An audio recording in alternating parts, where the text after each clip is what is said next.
saaxiibkii roy walaalka waxaa ku weydiinaa nolol jecel ah oo qurux badan weli ma soo martay mise hadda kadib aa raadinay saaxiib taariikhdooda mudan waa jiro markaa tiri haddii dib aan u qanacsado taariikhdeeda jecelka hadda ka hore waxaa igu dhacday noloshaas sideeda banaan waxay iska tahay adoo sugaya ku siinay adoo sabrin ee ku siinay marka saas liajligeeda bini aadana u nahay khasaare iyo faa'iido waa wadana u nahay teeda kaleetay jacayl haa wuu isoo maray weliba mid xad dhaaf oo waaliya runtii khasaarada bini aadanka iyo faa'iidada aan u noolnahay wax kale maaha xanuunkan jacaylka oo kale ka mid yahay waa dareenka ugu quruxda badan dunida he is best beautiful feeling in the world saas liajligeeda waxay jeceshahay waa u sameeyey wax ma kaa karmay weliba si daacad ah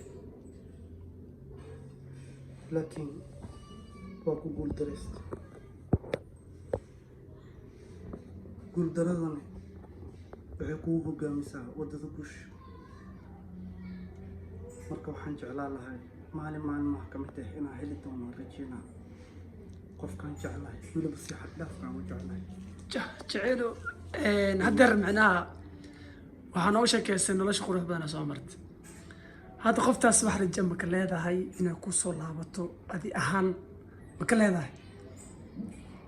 yaa diidaya qof oo qalbigaaga si xad dhaaf u jecel yahay weliba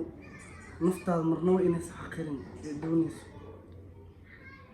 qofka bini aadankan mar walba laabta inuu ka socda fiican haddii balaabta ay jeceshahay maskaxdeeda si walbay go-aan u qaadato ma qaadan karto sababtoo ah mar walba qofka bini aadanka xibintiisa ugu muhiimsan qalbiga qalbigeyga hadduu jecel yahay waxaa ana ku diidaa meesha oo dhan marka hadda waxaa ka dhawaajisa inay ku soo laabato inay aada u jeceshahay haa kala takiina ama kala dheeraashina saad dareemayo waa kala tagteen waa kala dheeraateen ayada maa sabab u ahayd mise adaa sabab u ahay taas sheeko dheer oo qoto dheer waayo waxaasoo kale noqo barefedan dhihi karaa ani aan qaldanaado ama ayada ay qaldanaato muhiimadda inay u xeer tahay inaan jeclahay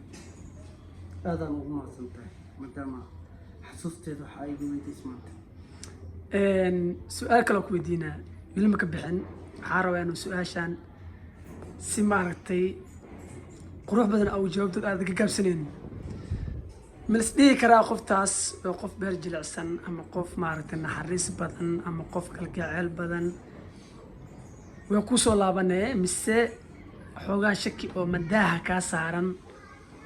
taariikh nololeedkaagana waxaa horta saan haddii mar tahay waa taariikh nololeed aada u qurux badan marka ma lis dhihi karaa ayadu weli dareenay ku haysaa adi ahaan ma isku qanci kartaa horta waxaa u noolnahay mar walba anaka ibni aadan haddaan nahay amaba aan ku noolnahay waa rajo sax marka mar walbana rajadaas waxaa waay inaad ka niyad joogtid baa wax laga barbadan sax waa horena waa kugu sheegay marmarka qaar adoo wixii sugaayo ay ku siinayeen adoo u sabrinna waa ku siinaya marka waa rajiinaa adoo raalli ah noqon doonto okay adoo raalli ah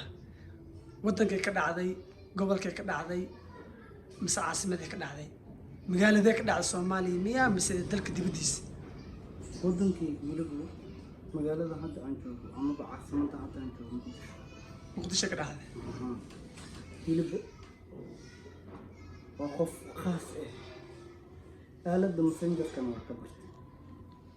okay hadda maxaa hawada u marinaysaa maadaama aad maya fariin wax fariin aan u diray maritaan kale ma jiro waa sugi doonaa sugitaan oo keliya hataa salaan ama maya waa sugi doonaa Bas. qofkaasna waa madhahay kuley farqi meesha bugta waa iska wareysaa aad iyo aada u mahadsantaha walaalkii roy maxamed aad iyo aad kaaga mahad celinaa sida quruxda badan oo barnaamijka ugu soo qabkashay waxaa barnaamijkan waa siduu u bilowday dad badan ayaa la keeni doonaa insha allah adigana aad iyo aad kaa mahad celinaa. Wasalaamu calaykum waraxmatullahi wabarakaatu.